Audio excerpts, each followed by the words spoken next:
Feel the grip of the oar handle, smooth yet firm in your hands. Taste the salt of your own sweat and the occasional splash of water. It's all part of the journey. Welcome to another episode of Faster Masters Rowing Radio. Each week, our host, Masters rowing coach Rebecca Caro, dives deep into the world of Masters rowing. Whether you're on the water or in the gym, join us to become a faster master. Let's go rowing. And hello everybody, and welcome back. In this episode, you'll discover how to adjust blade parallels when rowing with a mixed crew. Now, a lot of us do mixed rowing a lot of the time, and so it's really important that we can set up our boat so that we all have a comfortable row and we can do our best work. But some of us are taller, some of us are shorter. So what are the things that we can do? The first thing is our goal is to align the arc of the blade. By that I mean the circumference of the circle which the tip of your oar goes through from the moment it goes into the water to when it comes out of the water. And you want all the blades in the crew, doesn't matter if you're sweep or sculling, they all need to be ideally rowing through the same angles so that throughout the stroke, the oars remain parallel with each other. Now, if you've got a much taller and a much shorter person, that's clearly going to be an issue. So the first things to start with is knowing the dimensions of the athletes. How tall are you relative to your wingspan? And by wingspan, I mean the measurement, if you measure yourself fingertip to fingertip. The way to find this out is to stand next to a wall, put the fingertip of one hand on the floor, and then reach up the wall till your other arm is fully extended. So both your arms are straight, and then leave that other finger at the tallest point and hold it there while you stand up, and then stand up and see where your finger is on the wall relative to the top of your head. Now, if you remember Archimedes' ideal man picture, there's a circle with a man standing in it with his arms and his legs extended, and they all touch the arc of the circumference of the circle. So his feet and his hands are all touching. And many people, myself included, I am exactly the same height as I am wingspan.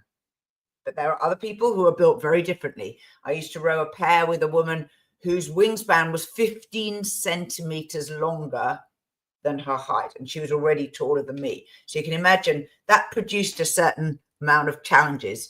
Jenny, if you're still out there, that was a damn good pair we did. So we do not have to be rigged identically in the boat for these taller and shorter people. And I will go through the rules of how to make the adjustments later on. But let's just start with the really simple stuff. Without changing anything else, when you get into the boat, make sure that you are set up identically if you can. This is a really good starting point, particularly if you don't want to do anything that involves tools for this particular outing.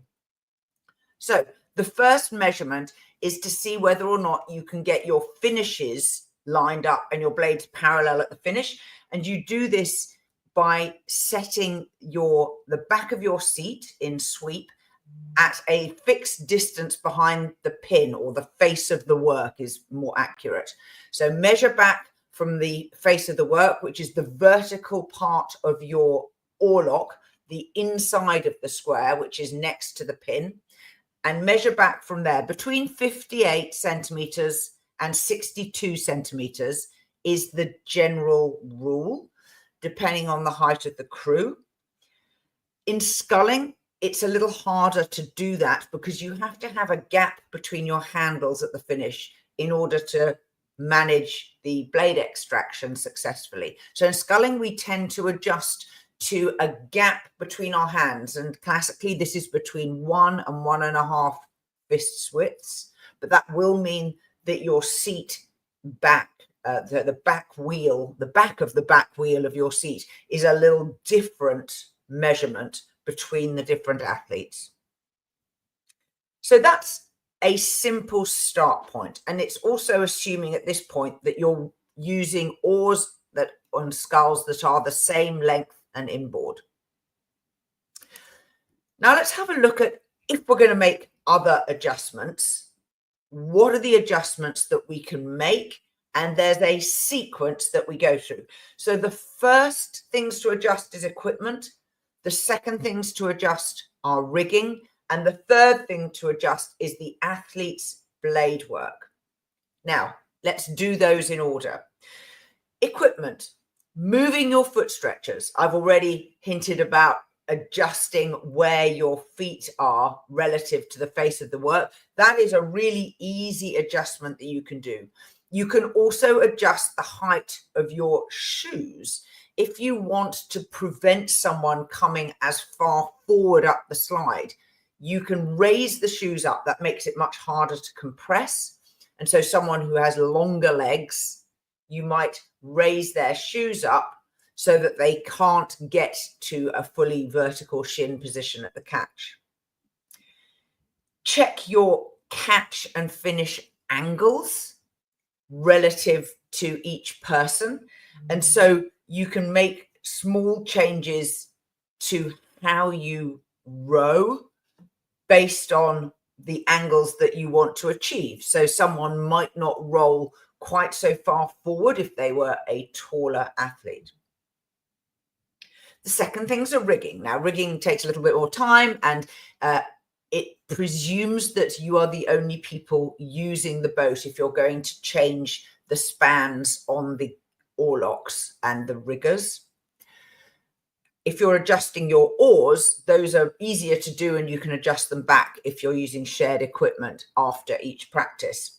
Obviously, if you have privately owned oars and sculls, that doesn't matter so much. So in the rigging, you can change the width of the pins. If you have a tighter span in sculling, and in sweep, so the pins are closer to the side of the boat, then you can get around a bigger arc. You can work this out for yourself using a piece of string and a pencil on a piece of paper. So have the string at one length and draw the arc of a circle, and then shorten it and draw the arc of the circle, and you'll see that you can make a wider arc, a longer arc if you have a tighter span. You can also change the oar length and inboards. Now, you probably want to keep the ratio of inboard to outboard the same, but for a shorter person, if you shorten the oar length and shorten the inboard, which is the measurement from the button on the oarlock side to the end of the handle, if you shorten those, it has a similar effect of enabling them to row a longer stroke through the water, because they can reach further because the oars are shorter and the inboard is shorter. That will, if you make that sort of change, realize this will also affect the position of your foot stretcher. So you might need to go back and review your equipment setup after you've changed the oar setups. So the third thing we can work on is our blade work, how we row, changing and adapting and adjusting our technique so that we are more aligned with the other people that we're rowing with. So things that you can do, we've already talked about not rolling so far forwards if you are a very tall person or someone with very long arms. You can have less of a layback at the finish. You can even finish with your body vertical and not lean back at all. Further, you can tap your oars out before your handles get to your chest at the finish, so that you're tapping out earlier, so that you're in time and at the same parallel as the other people in the boat. If you're a shorter person, one way to lengthen your stroke through the water is to have a sequential sequence rather than a simultaneous sequence. By that I mean using your legs first before your back, before your arms, rather than simultaneous, where you might start with your legs and back activating together. So getting a long leg drive is a really good way of making the oar stay longer in the water if you are a shorter person. You can also work to get your arms wider at the catch. As you roll forwards on the recovery, use your thumbs in sculling, and in sweep, use your outside arm and your body rotation to reach further round the arc, so that your oar handle in sweep, instead of maybe going to parallel with your rigger, actually goes beyond the furthest side of the rigger metal, so that you're actually reaching further. In sculling, pushing your hands sideways instead of trying to reach forwards as if your hands stay parallel, which of course they don't in sculling. Reaching deliberately sideways so your hands go over the side of the boat as you approach the catch is another way of getting a slightly longer arc without having to adjust any rigging things. You can just row to a slightly longer arc by making your arms go wider, and do that with pushing with your thumbs, pushing sideways with your thumbs at the catch. And the other thing in sculling that you can do is to hold your arms at that real wide point as you initiate the drive. So you try and hold your handles as wide as you can for as long as you can before you have to inevitably bring them closer together as the handles come through the power phase. You can try that in sweep. It's a little bit harder to feel because you only have one oar, so you're not seeing what's happening relative to other people in the boat, but it has a similar effect to getting a long leg drive before your backswing, so that you have the impression of your feet pushing underneath your handle. So your feet push away and you're trying to hold the handle away from you for as long as possible before it has to come over your feet, over your knees and towards your body. In order to make a mixed crew go as well as possible in terms of the blade parallels, we are all going to have to make adaptations. Generally, I think meeting in the middle is a worthwhile thing. So shorter people try to row a bit longer, taller people try to row a little bit shorter. Use video. Get someone to watch you while you're rowing at firm pressure and low rate. It has to be firm pressure because when you're at pressure, you tend to row differently or closer to what you normally do. And it then, because you're pushing a good amount of water, it also shows what actually happens when your blade is fully under tension through the power phase. And that's where, of course, the blade parallels are most important when the blades are in the water, slightly less important when they're out of the water, so long as you get to the catch and the finish at the same time. So think about your capabilities and what you can change. Think about their capabilities and what they can change, and then see what you can do to meet in the middle and do your best to get your mixed crew blade parallels as close as possible to the same arc as each other. Till next time. We are part of the Rowing Chat Podcast Network. Please tell your fellow rowers about the show. If you've learned just one helpful thing from today's episode, please consider supporting the show for as little as $1 per month by visiting fastermastersrowing.com/podcast.